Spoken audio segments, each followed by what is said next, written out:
Hi, this is Josh Blackman. I am the president of the Harlan Institute, and welcome to the Harlan Institute Virtual Supreme Court competition. This is the round of 8, and we're very pleased to have two teams from Regis High School in New York. Representing petitioners, we have Clayton Presament and Philip Liu, and representing respondents, we have Nathaniel Marks and Edward Napoli. Counselor, you may begin whenever you are ready. I believe you're ready. Chief Justice, and may it please the court. Social media companies stand as the foundation for communication and discourse for millions of Americans. Where we used to debate in public forums, we now look on Twitter threads. But most importantly, where we used to hear about political candidates through newspapers or television, we now see them through notifications on our phone. In Florida law in question is a law that prohibits social media platforms from deplatforming a candidate for office, as well as enforcing transparency for their regulatory methods. We believe that Florida does not violate these social media companies' First Amendment protections. To begin, social media companies are common carriers. The very nature of the First Amendment, as described in Packing v. North Carolina, is to be able to speak, to listen, and to speak again. But what happens if the speech is not allowed to be created? It is the responsibility of the government, as said in Cornelius v. NAACP, to make necessary regulations to give equal opportunity of speech on these forums. We have seen time and time again throughout the discourse of Section 230 and the ruling in Reno v. ACLU that social media companies are forums for communication. Unlike newspapers who hold discretion over the content, as we saw in Miami Herald v. Tornillo, social media companies are common carriers of information who must house smaller voices, as we saw in Turner v. FCC. Both Railroad Co. v. Lockwood and Milford v. Good News Club draws the line for where common carriers and public forums may be self-defined and unbiased, but social media companies try to play both sides of the stick. Next, SB 7072 calls for action against deplatforming, not content-based blanket ban of speech as seen in Reno versus ACLU. Let me analogize this to a bookstore and a typewriter. While a bookstore can offer to buy or choose to buy whatever book they wish, a typewriter company is what deplatforming is more analogous to. So when you have a typewriter company would say something like, I don't want any politician from the Republican Party to make speech using my product. This is deplatforming, merely saying that we don't want people making speech with our product.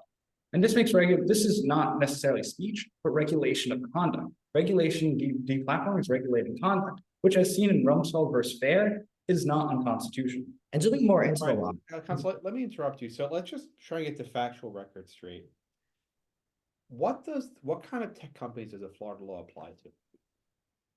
We believe in the definition of the Florida law that it specifically applies to social media companies. And in that definition, it points out companies that have large gross revenues or that reach large amounts of consumers. Those are typically which are most influential among the American public, Your Honor. Well, I mean, this is sort of come up before, but what about sites like Uber or Gmail or PayPal or Venmo? Does the Florida law apply to these platforms? We do not. We believe that Florida law applies to platforms, as we said, that reach large amounts of consumers, specifically on the basis of speech. So when we look at like these companies, first of all, the Florida law, as we said, regulates specifically on revenue. Yes, also, does it apply to Venmo and Facebook and Gmail and so on? But we would not say that Florida law applies to Gmail or Venmo because these platforms are not necessarily hosting third-party content. So as we said, they're more like a. But they do. I mean, look, if I make a request for payment on PayPal or Venmo, isn't that a third-party platform, third-party content? Well, as we say, Gmail or something is more analogous to like specifically Gmail is more analogous, or I guess talking about Uber, since this is a clear example. Uber, when an Uber posting is put on Uber, this is something that Uber themselves are strictly selling. Twitter, on the other hand, what if, for example, Uber, I submit a request and Uber says we're going to block your request because you're a Democrat or you're a Republican. Wouldn't the law then apply to that? Well, we believe that when we're talking about whether Uber, like the law would apply to Uber, we don't believe that Uber is a social media platform because again, Uber is not. We'll move on. Reaching, you say, okay, so let's move on then. Was there a facial challenge brought in this case or an as-applied challenge? Well, Your Honor, we believe that it's more of a facial challenge. I mean, it's a yes or no question. It's not like a matter of opinion. Your Honor, it is a facial challenge. As we've seen, they're challenging the whole case. They wish to get all the proponents of the. We believe that the respondents wish to see the whole case taken down. All right, so what is the standard for a First Amendment challenge that's based on a First Amendment facial challenge? What's the relevant standard we follow? We believe that the relevant standing for these First Amendment challenges specifically regards, like, we want to look at like a specific like harm in First Amendment laws, like protections that are being violated by these social media companies. So these social media companies have to prove that they're either having their speech unjustly compelled or unjustly Yeah, but I mean, I'm asking at the facts. What precedent, which case of ours tells us how to resolve First Amendment challenges that are based on a facial challenge? well, oh, sorry. Well, I mean, Your Honor, I think that specifically when it comes to these challenges, and again, social media is a very, very niche, but also very large and very kind of undefined industry. I think if you're asking, especially in terms of scrutiny, we could look to terms like O'Brien to see how we should actually evaluate these So cases. was O'Brien about facial challenges? Well, we believe that in O'Brien, we saw a place where there was a specific challenge in the regulation of speech, and we established certain standards around how. I'm not quite getting what I'm looking for. So with a facial challenge, what happens if we think the statute's constitutional in some regards, but not in others? What do we do in that case? I believe that if you look at like that it's constitutional in some regards, you would go to the severance doctrine, in which we would try and see and essentially attempt to preserve the constitutional parts to prevent. But I got you with the severability doctrine, but if there's a facial challenge and we think the law is constitutional in some regards, what happens to the facial challenge? I believe that the facial challenge then is essentially if the facial challenge then would fail, but we would see. Right, okay, good. So the facial challenge fails. What do we do then? If the facial challenge fails in this case, what happens to this case? I believe that the specific parts that are like constitutional would continue to exist, and you could theoretically relitigate for on a specifically. But does the statute remain in effect? In other words, there's a preliminary injunction now in joining the statute. Does the statute remain in effect if we think the facial challenge fails? Yes, I believe that if the facial challenge fails, we do in fact see the statute remain in effect. No, does a preliminary injunction remain in place? Well, I believe that there was two preliminary injunctions, correct, Your Honor, that there was one done by net choice, and there's also one right now that might be held for the sake of relitigation and kind of making sure that the case has the proper definitions. But if the Don't you want to get, I mean, you're Florida, don't you want to get rid of the preliminary injunction? Well, yes, we believe that we want the preliminary injunction to be gone, but as we've said, there have already been 2 preliminary injunctions issued. Okay. All right, proceed. Okay, so the third part of our argument is that the compelled speech of Senate Bill 7072 is justified when applying this outer standard. The law is content neutral, and there's potential government interest in protecting broadcasting of news, like in Turner versus FCC. Lastly, it should not be held to be unduly burdensome, as it only Counsel, you cite Turner, but what about Tornillo? Doesn't Tornillo explain that when editorial judgments are being made, there's a free speech interest? I mean, why is Tornillo not controlling here? Well, Your Honor, in the case of Miami Herald versus Tornillo, we saw Miami Herald, which is a newspaper, which I'd like to make very distinct from these social media companies. Well, why is it distinct? Well, sure, Your Honor. First of all, a newspaper company chooses what to put on its paper. It has editors. It looks directly at the content, and it has certain, policies in place on what content it wants to place. It has editorial discretion. But at the end of the day, when I quote a newspaper, I quote the New York Times. I don't quote the author of it. But when I quote a social media, that's not true. If I publish a guest essay in a newspaper, it's the views of the guest. It's not the views of the author. It's not the view of the newspaper. well, yes, Your Honor, but if an article was published on the New York Times explaining, for example, why birds perhaps were not real, there could very well be made judgments that says that the New York Times supports the theory that birds aren't real. But if a social media person says it, a social media company isn't being associated with that idea because what about section 230? How does section 230 overlap with that claim?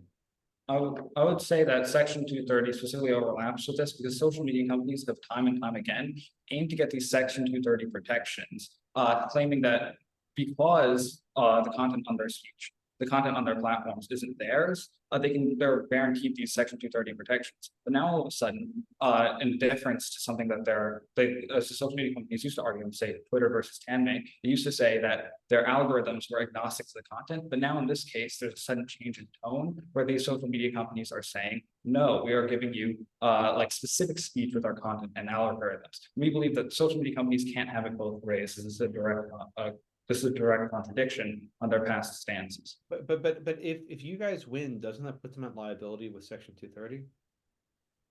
We do not believe that if we win, that Section 230 would essentially overlap with this law, as specifically Section 230 talks about restricting access to existing material, and we're talking about deplatforming. So deplatforming talks about the prevention of the creation of material, as opposed to restricting access to already existing material. Okay, thank you, counsel. Time is up. All right, petitioners, I'm sorry, respondents, you have 15 minutes whenever you're ready.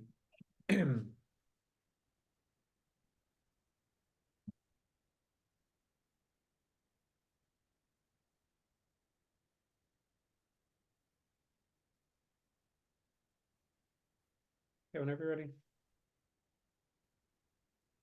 Thank you, Mr. Chief Justice, and may it please the court. I'm Nathaniel Marks. And I'm Edward Napoli. And we are the counsel for NetChoice, the respondents. Florida's SB 7072, regulating the content moderation abilities of social media platforms, violates the Constitution in multiple ways. Firstly, it violates the editorial discretion rights of these companies, preventing them from removing content that they would like to remove. This right to editorial discretion, established in Miami Herald Publishing Company, protects the rights of companies who control public forums to edit and remove content in those forums, as extended in Manhattan Community Access Corporation. Furthermore, as this court held in Hurley and then later continued in Arkansas Commission, this right to editorial discretion applies even when the speech did not originate from the editor. Secondly, SB 7072 compels speech that may not legally be compelled. Zauder's standard finds that while some disclosure requirements may be applied to companies, they may not be unduly burdensome and must be strictly factual. The requirements of SB 7072 are neither. They force individualized explanations for the tens of thousands of content moderation decisions that are taken every day, a beyond impossible task.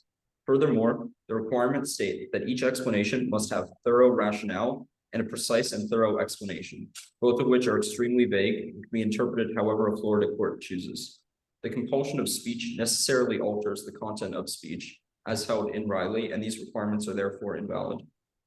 SB 7072 is further based around a discriminatory purpose that invalidates the law root and branch. The suppression of allegedly liberal or woke social media platforms.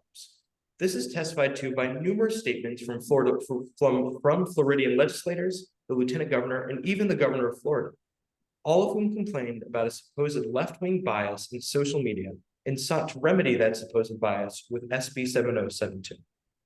However, as both Turner and Rosenberger point out, let me jump in. Do we usually look at statements made by governors and legislators when we're deciding whether a law is constitutional? Is that something we usually do?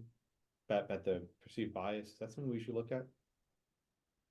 Yes, Your Honor. In many cases, a single statement can be taken out of context. In that case, it's not really a good reason to invalidate a law. But however, in this case, we have an inordinate amount of evidence from officials in all branches of Florida's government, giving clear evidence that the reasoning. Did NetChoice bring a retaliation claim of some sort? I'm sorry? Was there some sort of retaliation claim that you're being retaliated against for your protected speech? No, there was no retaliation claim brought. It was a facial challenge against. I'll get to the facial in a minute, but why is it relevant then with the facial challenge? The law is unconstitutional on its face. What those who drafted the law think. I mean, why is that? If it's a facial challenge, it's a facial challenge. Why do we care about this other stuff? Well, Your Honor, as we cite, we have precedent from Turner Broadcasting versus FCC that even if bill or legislation appears neutral at face value, the intent behind the authors and enactors of the bill can still affect if it is actually content neutral. So we think that examining the motives of the proponents of the bill is necessary here. So let's talk about this facial challenge. You brought a facial challenge, not an as-applied challenge, right? Yes. Why did you bring an as-applied challenge? Well, because we believe that this law is unconstitutional in every case in which it's applied. I'm sorry? So there's no instance where this statute is valid. Yes, that's correct, Your Honor. And that's because of the discriminatory intent behind this law. Well, Which- so you think the law is permanently tainted by what the governor, the lieutenant governor, and the members of the legislature said? It's tainted, nothing can save it. Well, Your Honor, there's a portion of the law that deals with antitrust that probably isn't tainted by this.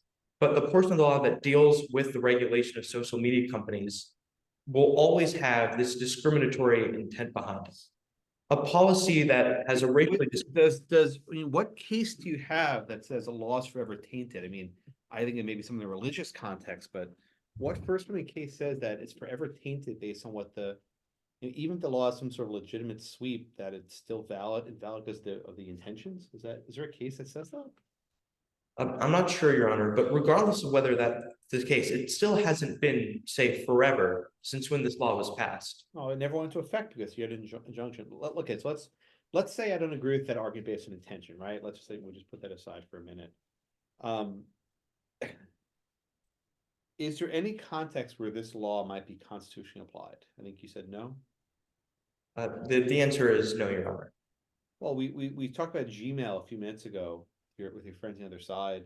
Could Gmail start deleting messages because a person's a Republican or a person's a Democrat? They say, "Oh, your emails violate our community terms of service. We don't even want to host your emails in a private platform." Can they do that? Well, Your Honor, we think that given the somewhat vague restrictions or mandates placed in SB 7072, to the tune of, I think a platform needs to just have 100 million views or basically audience members per year to apply under this bill, that there are many corporations that might not traditionally be considered outlets of news or social media, such as you mentioned, Gmail, that would fit under this. Do you think Gmail would fit under the statute? Yes, Your Honor. We believe that Gmail would be in the statute. So then if Gmail is under the statute, could you just start deleting people's Gmails so that don't comply with your community standards? We believe that in a world where SB 7072 did not exist, that could hypothetically be the case. Obviously, that would be very bad business. Well, beyond bad business though, but why can't Florida say, no, we do not want our email platforms having their messages deleted? Why can't Florida do that? Your Honor, it's because these social media platforms, including Gmail, which I'm just going to include under this umbrella for now, it's because they're controlling these private forums for speech that they have editorial discretion over. So regardless of whether or not you might consider Gmail to be a traditional social media platform, it is still creating a forum for speech. But you think Gmail could delete messages? It might be bad business, but the state can't stop that. We believe that Gmail could hypothetically delete messages that violate community standards, whatever those are. What about PayPal? Could they shadow ban people from engaging in financial transactions, saying we don't want any Republicans, buying and selling stuff on PayPal or Venmo or Zelle, whatever cash app you want to use? Could they shadow ban people from making financial transactions? Yes, Your Honor, we do think that a large company such as PayPal would fit under those descriptions in SB. And just to round it out, shadow ban on Uber, right? That if you're a Republican, you can't request Uber rides. Do you think the state could prevent that?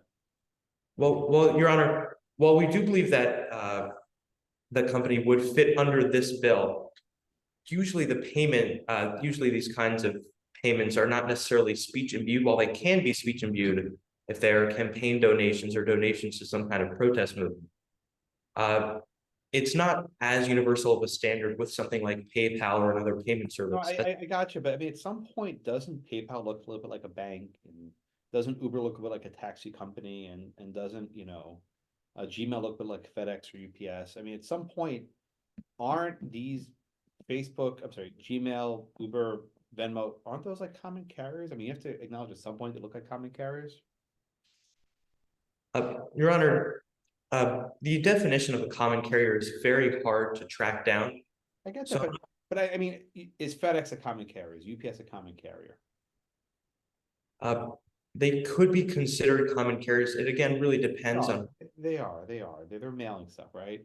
Facebook, UPS, FedEx can't turn away packages based on your ideology. Why couldn't Gmail be viewed in the same fashion as a telegraph company? They're just transmitting messages. Well, if Gmail in its current state doesn't have, well, the social media companies, Your Honor, have contracts that you have to sign in order to use them, whereby you agree to terms and services, you agree that your content may be moderated. I do not believe that Gmail has those. It's hypothetical. What if Gmail tomorrow said we do not want to have messages from Republicans in our platform? Or we don't make it easier. Any email you send with hateful content will be filtered. You will not be able to send it. Will not exist on our site. Sorry, Your Honor, can you repeat that last What if sentence? Gmail started filtering hateful speech on their platform? You can't send in a hateful email. Your Honor, in that case, the validity of those kinds of actions would be different than the ones at hand in this case. But Because this is the point of a facial challenge. With a facial challenge, you have to run the table to say that there's no legitimate sweep. If I can think of some hypotheticals under which you lose, that means you lose. Your Honor, in this case, this is less dealing with the reason why this law is facially invalid in all applicable circumstances is not because of necessarily editorial discretion reasons or compelled speech reasons. It is invalid in all cases because of its discriminatory intent. So if Florida passed this law because they hated something that Gmail had sent out, or they passed this law because they hated something that PayPal had said in their marketing, that would be that's discriminatory intent. This law is invalid because of its discriminatory intent, not necessarily invalid facially because of its discriminatory intent. But we're also showing that in almost all of the cases in which Florida seeks to apply this law to social media platforms with editorial discretion and the compelled speech doctrine present prohibitive bars to actions by Florida. But I'm not sure where's actually their compelled speech. I'm not sure where they're making you say anything. In the case of social media platforms? Yeah, where exactly is the compelled speech? So we'd like to say that there's long been precedent that the act to not speak on a subject is equivalent to the act to speak on a subject. I get that, you can't make someone salute the flag, you can't, live free or die. I get that, but all the law says that if you take something down, you have to explain why you did it. That doesn't hardly seem like compelled speech. There are lots of times where there's labels in cigarettes, labels in pharmaceuticals. Zador, your friends mentioning, why is this so crazy to make them explain their decisions? It seems, it's a business entity, it's a commercial transaction. What's the problem? Well, Your Honor, we'd say that there are two parts to that. First, the restrictions placed on the companies are unduly burdensome, and we'd argue that they do violate Zador because they do mandate that companies give individualized explanations for the tens of thousands of people that many of these large social media platforms censor or take down posts for. So in actuality, this would likely be an extremely burdensome. So you're saying that it's not just as compelled speech, but it's burdensome. Is that the argument? Well, yes, Your Honor, in this case, the compelled speech doctrine does have limits. There are legal disclosures. The government can compel companies to put the number of calories of a certain drink on the drink bottle because that's purely factual and uncontroversial information, and that's not overly burdensome for the company to meet. But at the point where they're compelling speech that is incredibly burdensome for a company to meet. Why isn't, okay, I get it. Look, if you had to have a person individually type a response for every single takedown, I agree, that's burdensome. But why can't you just use generative AI and have it just a filter every time you take something down explaining why you did it? I mean, if there's actually a policy that you're applying, you'd say, we were taken down because it violated policy XYZ. Why would that not be enough? Well, Your Honor, it's because Your Honor, that could very well meet the Florida standard. But the issue is that no one really knows whether that would meet the Florida standard. The Florida standard calls for a thorough explanation and a precise and thorough rationale for the decision and how that decision came about. But the issue is that whether generative AI can present that to the satisfaction of the court, that's a question. The jury's still out on that one. Whether that still works as an individualized explanation by Florida standards, that's unknown. The issue here is that these descriptions are so vague that these decisions, it's impossible for these companies to meet these standards because a lot of times they don't know what they're trying to meet. and the things that they think that they're trying to meet are way beyond their grasp. Whereby you need thousands and thousands of additional employees to just barely meet the requirements of the law. Okay, let's talk about Tornillo and the other cases. Doesn't the editorial judgment have to occur at the front end and not the back end? Why does, why can't, in other words, let me say the question differently. How are you exercising editorial judgment if you only decide weeks or months after something's posted whether you keep up? Isn't that different from Tornillo? Well, Your Honor, we'd like to say that while editorial discretion was established with Tornillo, it has later been expanded, and it is especially applicable in this situation. First expanded with Hurley versus Irish American Gay Lesbian Bisexual Group, but then more recently with Arkansas Commission versus Forbes, which actually stated that the compiling of speech of a third party counts as the speech of a platform, or a platform's own speech, basically, when it compiles speech from third party users. So we'd like to say that it does fit within this framework for social media companies, that they still benefit from the editorial discretion protections. Okay, all right, I think your time is just about up. Thank you, Counselor. Thank you, Your Honor. There's 5 minutes rebuttal. Whenever you're ready, petitioners.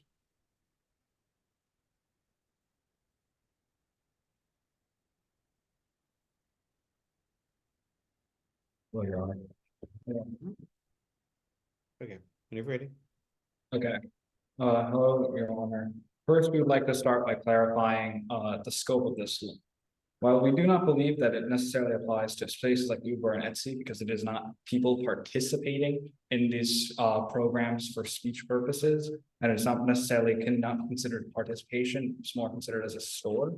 We do believe that even if you were to broaden the scope and take essentially the stance that it does apply to Gmail that the respondents gave, it would only serve to help our side as it would broaden the scope of the facial challenge. And we believe that situations like Uber would just show that things that are example of the typewriter, just preventing to make speech, not allowing people to make speech using a product, it becomes even clearer, and it would just broaden the scope of the case and would only serve to counsel for all of the. Well, Counsel, I want to talk about Section 230 for a bit. We mentioned it briefly a few minutes ago.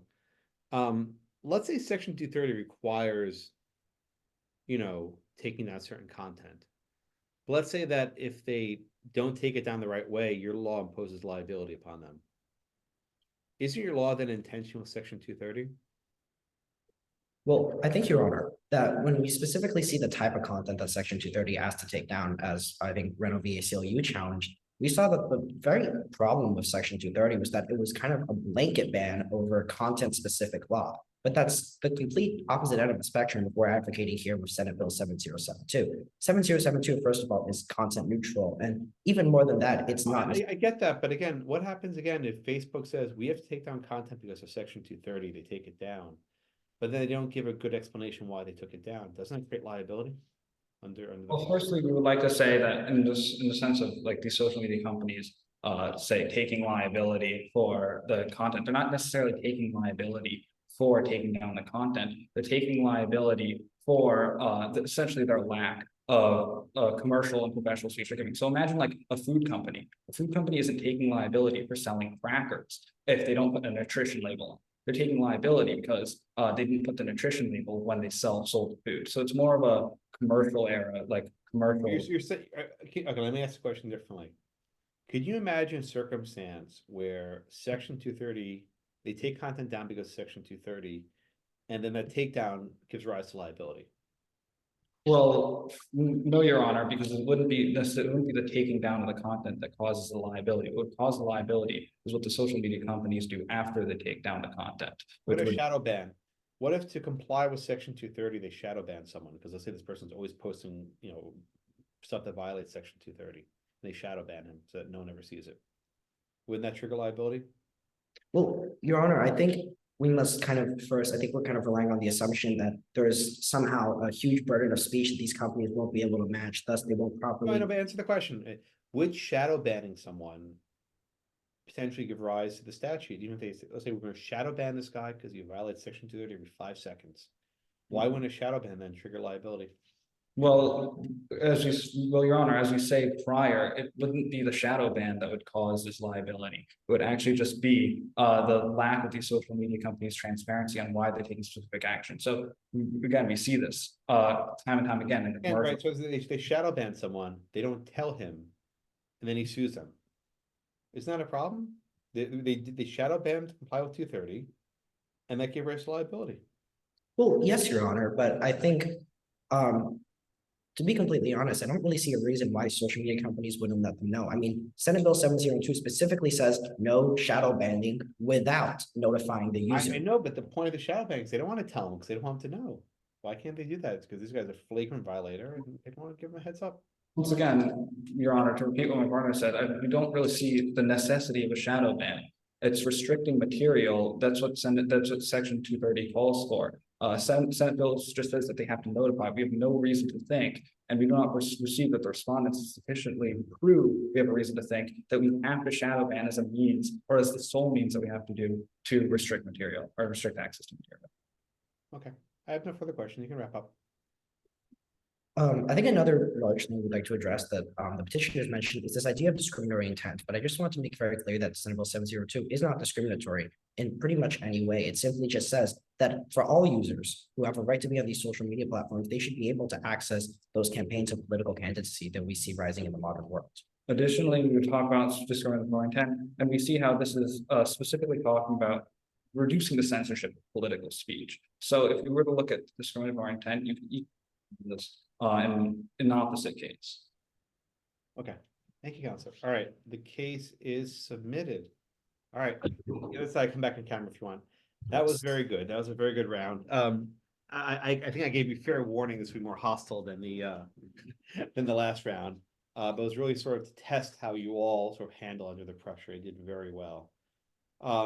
You can tell I listened to the arguments of the Supreme Court very carefully.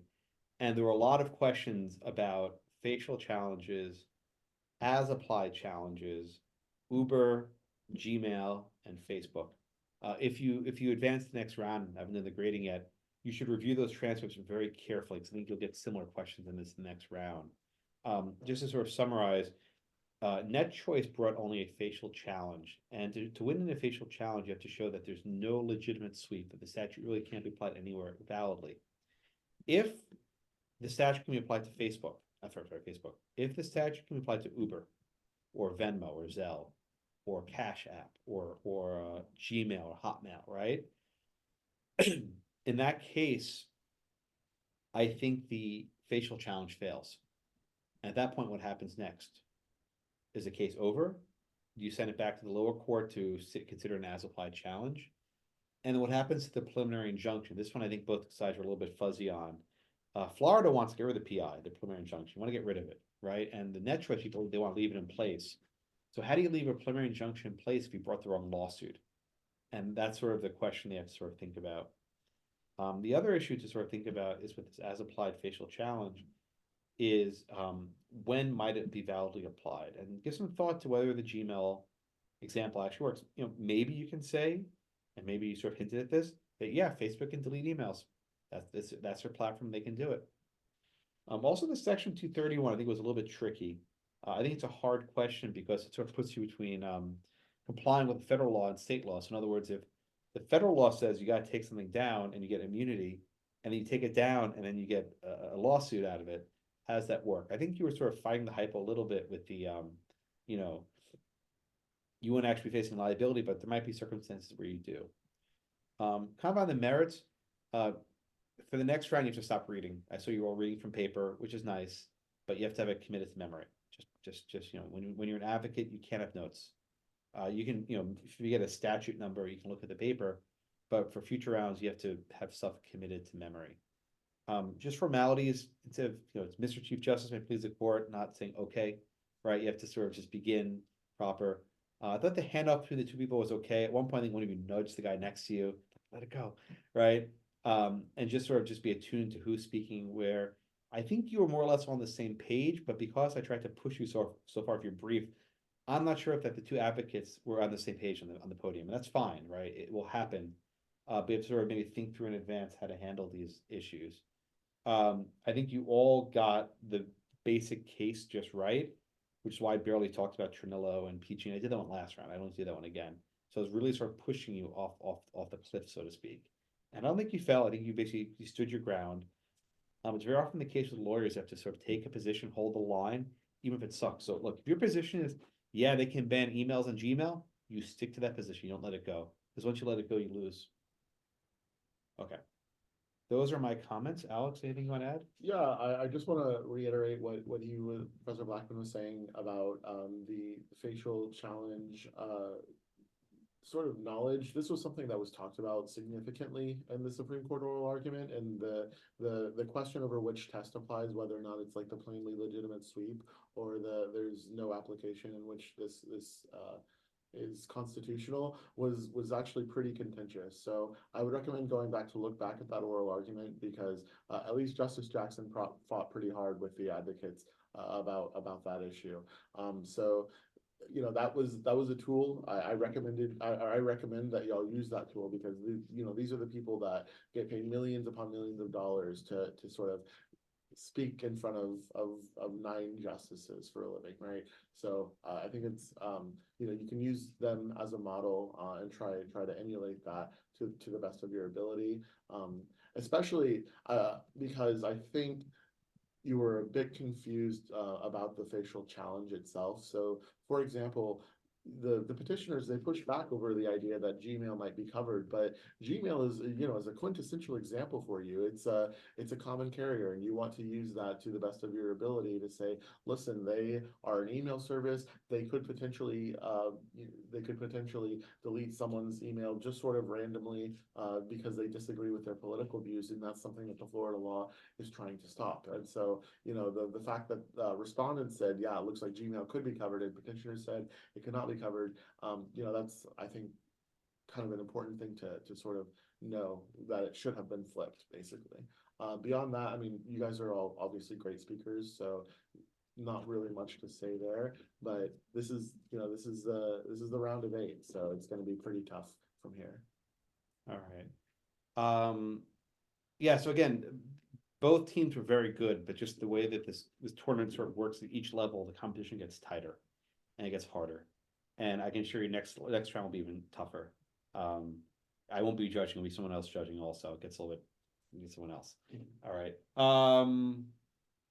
What questions do you have for me and Alex? Anything in your mind about the case, about the argument, anything else you want to ask about?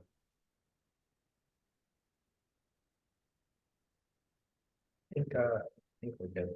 We're okay. Thank you. Have you enjoyed it? Did you have fun? Yes. Good. Always enjoy, always have fun. Love what you do. It's the most important thing in the world. If you love what you do, you've never worked a day in your life. All right. Well, that's all the questions I have. We will post the scores the next day or two. I wish you all good luck. And if you ever come to Houston again, you get some barbecue with me, okay? All right. Thank you. Thank you, Professor Buck. Have a good one.